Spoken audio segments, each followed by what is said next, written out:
Taisījām vēl vienu dzelzi, tāds riktīgs aparāts. Pasties, Hyundais HX140, tā sauc, starp citu viņam ir tas pats motors, kas Caterpillaram. Caterpillars, Hyundais, Sunny ekskavātori, tāpat tās Kobelko, Komatsu, visi strādā. Iesim pastīsimies, kā viņš tur rūc.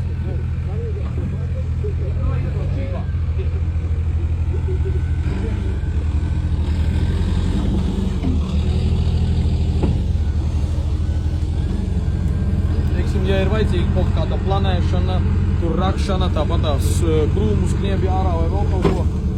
Nu tā, šitāda Hyundai ekskavātori vispār ir ļoti labi, tāpēc, ka viņiem tā jauda ir tāda diezgan proporcionāla un ADEM motori, tie, kas tur iet iekšā, jā, ar ADEM vadības blokiem, viņi ir ļoti gan jaudas ziņā, gan griezes momentā ļoti pateicīgi. Arī degvielas patēriņa ziņā, teiksim, ir, tuvu, teiksim, tiem pašiem brendiem, kas ir arī tas pats Caterpillars, jo te motors arī stāv iekšā līdzīgi ar ADEM vadību. Un, teiksim tā, ja visas liekās trihamuģijas izmet ārā, tad tas agregāts vienkārši ir mūžīgs. Viņš strādā, viņš dod efektivitāti, attīsta tātad loģiski, pilnu jaudu, un jūs varat izdarīt visu no A līdz Z pilnā šmunkā. Jāiemācās riktīgi strādāt, viņš